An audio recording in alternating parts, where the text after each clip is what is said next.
குடும்ப கஷ்டத்துக்காக துபாய்க்கு போய் அக்கௌண்டோட வேலை செஞ்ச ஒரு நபர் இது இல்லடா வாழ்க்கைன்னு சொல்லி திரும்ப வந்து சினிமா மேலே இருக்க ஆர்வத்தினாலையும் மோகத்தினாலையும் சினிமாக்குள்ளே போய் அசிஸ்டன்ட் டைரக்டராக இருந்து அதுக்கப்புறம் சின்ன சின்ன ரோல்லாம் பண்ணி அதுக்கப்புறம் பாடலாசிரியராக இருந்து பாடல் பாடி அதுக்கப்புறம் முதல் படமான தென்மேற்று பருவக்காட்டில் நடித்து பீஸான்ற ஒரு ஹாரர் மூவியை கொடுத்து நடுவில் கொஞ்சம் பக்கத்துக்கான ஒரு ஃபன் மூவியை கொடுத்து 96ன்ற ஒரு லவ் சப்ஜெக்டை கொடுத்து சேதுபதின்ற ஒரு அல்டிமேட்டான ஒரு மூவியை கொடுத்து விக்ரம் வேதாந்தில் மாசா வில்லனாக வந்து சூப்பர் டிலக்ஸ்ன்ற ஒரு படத்தில் இவரை மாதிரி வேறு யாராலையும் நடிக்க முடியாது. இந்த கதாபாத்திரத்துக்கு அழகை சேர்த்ததே விஜய் சேதுபதி தான் அப்படின்னு சொல்கிற. அப்புறம் மாஸ்டரில் தளபதிக்கு வில்லனாக வந்து மகாராஜா விடுதலை பார்க்க ரெண்டு பிளாக் பஸ்டர் படத்தை கொடுத்து இப்படி படிப்படியாக முன்னேறி வந்த ஒரு நபர் விஜய் சேதுபதி.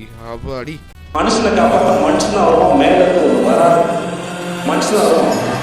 சாமி பல கோடி வருஷமா இங்கே இருக்குது.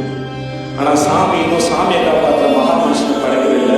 சாமி தன்னை காப்பாற்று, சாமியை காப்பாற்றன்னு சொல்கிற எந்த கூட்டத்தோடையும் பட இப்படி படிப்படியாக ஒவ்வொரு இடமா வந்து எல்லாத்தையும் தாண்டி தன்னைத்தானே செதுக்கி கொண்டு வளர்ந்த ஒரு நபர். இவரை பற்றி சொல்கிறதுக்கே எனக்கு மூச்சு வாங்குது. இப்படி ஒரு நபர் வந்து சாதித்து உச்ச நட்சத்திரமாக நிற்கும் போதும் தன்னை கொஞ்சம் கூட பெரிய ஆளாக நினச்சிக்காம இயல்பாக நடந்துக்கிறதும் பேசுகிறதும் அவர் எப்பவும் போல் எல்லாருக்கூடையும் சகஜமாக பழகிறது எனக்கு ரொம்ப பிடிக்கும்.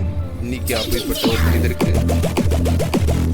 பிறந்த நாள் என் சார்பாக ஹாப்பி பர்த்டே விஜய் சேதுபதி. அதாவது தனக்காக வாழ்ற வாழ்க்கைங்கிறது இந்த காக்கா இருக்க காற்றுல அடிச்சுட்டு போகிற மாதிரி அவ்வளோ ஈஸி. ஆனால் தன்னை நம்பி இருக்க ஜனங்களுக்காக வாழ்ற வாழ்க்கைங்கிறது மலை விட கனமானதுன்னு.